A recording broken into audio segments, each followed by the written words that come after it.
ফ্যাসিবাদের বিরুদ্ধে আমরা লড়ছিলাম, মায়ের ডাকের কর্মসূচি হতো, হয়তো তখন এত বড় মানুষ হওয়ার সুযোগ হয়নি। দুর্দণ্ড দাপটের মুখে গোয়েন্দা সংস্থার তাবে এই মায়ের ডাকের অনুষ্ঠানগুলো হতো। কিন্তু মায়ের ডাকের যে শক্তি, পৃথিবীর বিভিন্ন দেশে যে ফ্যাসিবাদী শাসন হয়েছে, সেইখানে গুম খুন এইভাবে বিনা বিচারে হত্যা, রাজনৈতিক হত্যা, তার বিরুদ্ধে মায়েদের ডাকে এক বিশাল ঐক্য তৈরি হয়েছিল। একটু একটু করে মানুষের আবেগ, তার দ্রোহ, তার বিদ্রোহ সঞ্চিত হয়েছে এবং সেইখানে এই সঞ্চিত বিদ্রোহ আমরা জুলাই আগস্টে এসে ফেটে পড়তে দেখেছি।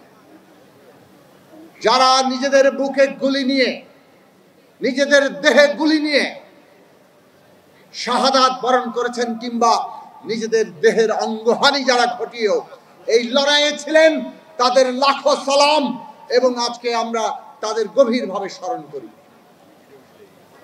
ওই গুম খুন হওয়া যেমন প্রত্যেকটি লড়াকু সৈনিক যারা কোনো না কোনো ভাবে এই ফ্যাসিবাদের বিরুদ্ধে কথা তুলেছিলেন, কিংবা এমনকি অনেকে নিরপরাধ হয়েও কোনো কথা না বলেও গুমের শিকার হয়েছিলেন, তাদেরকে আমরা স্মরণ করি, কেননা তারাই ফ্যাসিস্ট শাসনের এক একটি সাক্ষ্য। কিন্তু মানুষের যে সমস্ত বিক্ষোভকে এক সূত্রে গেঁথেছিল, আবু সাঈদ থেকে মুগ্ধ হয়ে জুলফিকার শাকিল, হাজারের ১৬০০-এর উপরে যে তরুণরা, ছাত্র, শ্রমিক, কি শিশু, কি অভিভাবক, তারা প্রাণ দিয়েছেন। ৫০,০০০-এর উপরে আহত, ৫০০-এর উপরে অন্ধ হয়ে গেছে, যাদের অনেকে এখানে উপস্থিত হয়েছেন। এই সবাইকে আজকে আমাদের স্মরণে রাখতে হবে। মানুষের ইতিহাসের সবচেয়ে বড় শ্রেষ্ঠ মানবিক মুহূর্ত কি? যখন একজন মানুষ তার কওমের জন্য, তার নিজের জনগোষ্ঠীর জন্য, অন্য সকলের জন্য জীবন উৎসর্গ করার মতো সাহসে পৌঁছায় এবং সেই উৎসর্গ করে। ওর চাইতে বড় মানবিক মুহূর্ত আর কিছু হতে পারে না।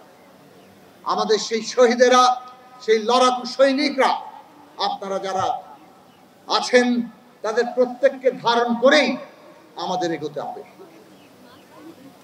মানুষের জন আকাঙ্ক্ষা, এই দেশের মানুষের আকাঙ্ক্ষা কি? বারে বারে ব্যাহত হয়েছে, এইটা মনে রাখা দরকার। ব্রিটিশ ঔপনিবেশিক শাসনের বিরুদ্ধে লড়াই হয়েছে। ৪৭-এও এই পূর্ব বাংলার মানুষ পাকিস্তান কায়েমে লড়াই করেছিল, ভেবেছিল পাকিস্তান ন্যায়ের শাসন দেবে, কিন্তু পাকিস্তান ন্যায়ের প্রতীক হতে পারেনি। পূর্ব বাংলার মানুষের অধিকার কেড়ে নিয়েছিল। ১৯৭১ সালে এই দেশের মানুষ, লক্ষ লক্ষ মানুষ প্রাণ দিয়ে সংগ্রাম করেছিল বাংলাদেশ প্রতিষ্ঠার জন্য। এটা বিজয়ের মাস। সেই মানুষ আশা করেছিল এই দেশের নতুন রাষ্ট্রে মানুষের জন্য সাম্য, মানবিক মর্যাদা, সামাজিক ন্যায় বিচার প্রতিষ্ঠা হবে। ৫৩ বছর ধরে সেটা প্রতিষ্ঠিত হয়নি, বরং সাংবিধানিকভাবে একটা ফ্যাসিবাদী শাসন এই দেশে ৭২ সাল থেকে চেপে বসেছিল। ২০২৪ সালে এই ফ্যাসিস্ট শাসনের একটা অংশের পতন ঘটেছে, অর্থাৎ শাসক পালিয়েছে। গণবিদ্রোহে, অভ্যুত্থানে, বিপ্লবে এই শাসককে পালাতে বাধ্য করা হয়েছে। কিন্তু আরেকটা অংশ বাকি। ফ্যাসিবাদ কিন্তু এখনো পর্যন্ত যায়নি। ফ্যাসিবাদ তার ব্যবস্থা নিয়ে হাজির আছে। আমরা এই ফ্যাসিস্ট শাসনের যারা বাস্তবায়নকারী এবং যারা নির্দেশদাতা, তাদের প্রত্যেকের বিচার চাই। ন্যায় বিচার হবে নতুন বাংলাদেশের যাত্রার প্রধান ভিত্তি। ন্যায় বিচার প্রতিষ্ঠা হতে হবে। একই সাথে এটাও আমাদের মনে রাখা দরকার যে ফ্যাসিবাদ কেবল কতিপয় ব্যক্তি নয়। আমরা ব্যক্তির বিচার করতে পারি, তাকে এমনকি ফাঁসি কিংবা সাজা দিতে পারি। মনে রাখা দরকার, ফ্যাসিবাদ একটা ভাবাদর্শ, ফ্যাসিবাদ একটা ব্যবস্থা, একটা চিন্তার পদ্ধতি, এমনকি একটা রাজনীতি। কাজেই ফ্যাসিবাদী যে ব্যবস্থা, যে ধ্যান ধারণা, যে ভাবাদর্শ এবং যে রাজনীতি, তাকেও আমাদেরকে মোকাবেলা করতে হবে। তার বিপরীতে গণতান্ত্রিক জায়গা দাঁড়াতে হবে। একটা দলের ফ্যাসিবাদ সেটা অপসারিত হয়ে আর কোন ফ্যাসিবাদ যাতে কায়েম না হয়।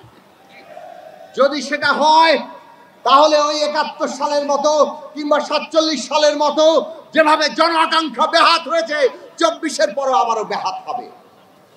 আর সেইটা যদি আমরা ব্যাহত করতে না চাই, আগামী দিনের বাংলাদেশ হবে একটা নতুন রাজনৈতিক বন্দোবস্তের উপর দাঁড়িয়ে। আর সেই বন্দোবস্ত গণতান্ত্রিক বন্দোবস্ত। এইটাই আমাদের ২৪-এর গণ অভ্যুত্থানের, ৭১ সালের বাংলাদেশের, ৪৭-এর পূর্ব পাকিস্তানের মানুষের আকাঙ্ক্ষা। ইতিহাস প্রজন্ম থেকে প্রজন্মে বয়ে চলেছে। আমরা সেই ইতিহাসকে ধারণ করতে পারবো কিনা, এটাই আগামী দিনের বাংলাদেশের ভবিষ্যৎকে রচনা করবে। আর সেই ভবিষ্যৎ যদি রচনা করতে চাই, আজকে বাংলাদেশে ৩টি বিষয় খুব গুরুত্বপূর্ণ। এক, এই দেশের সার্বভৌমত্বের প্রশ্নে বাংলাদেশের সকল মানুষের ঐক্য তৈরি করতে হবে।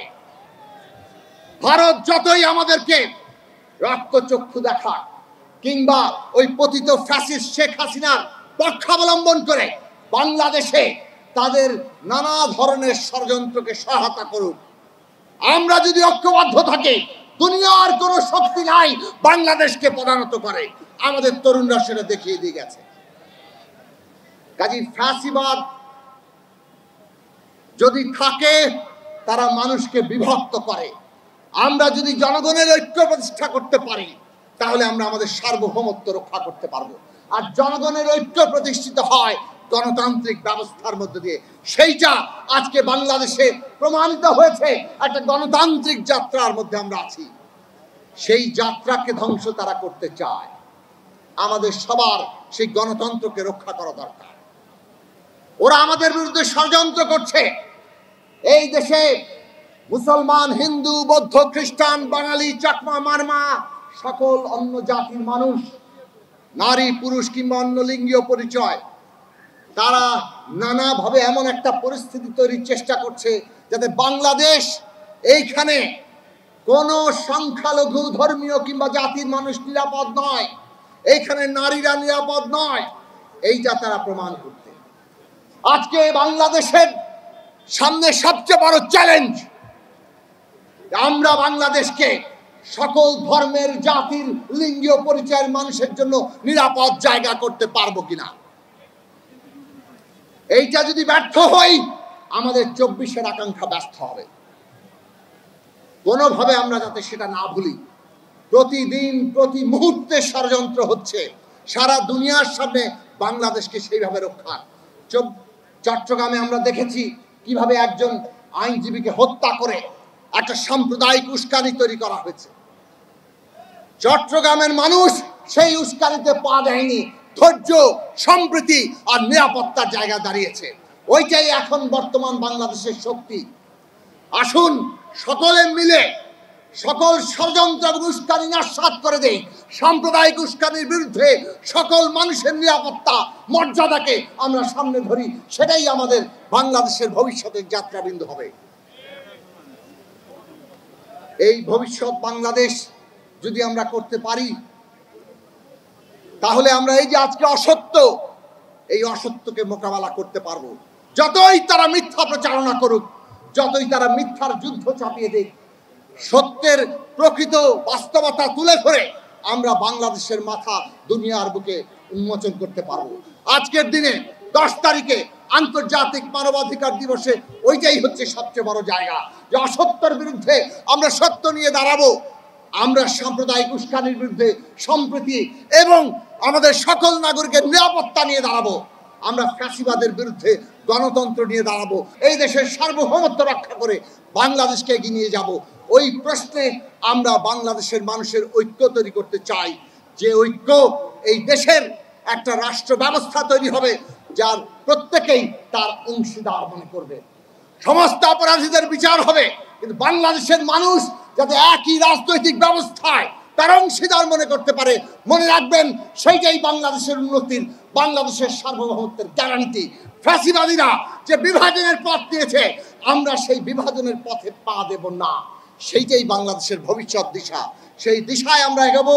আপনাদের সবাইকে ধন্যবাদ, মায়ের ডাককে আবারও ধন্যবাদ এখানে আমাকে আমন্ত্রণ জানানোর জন্য। সবাইকে সালাম।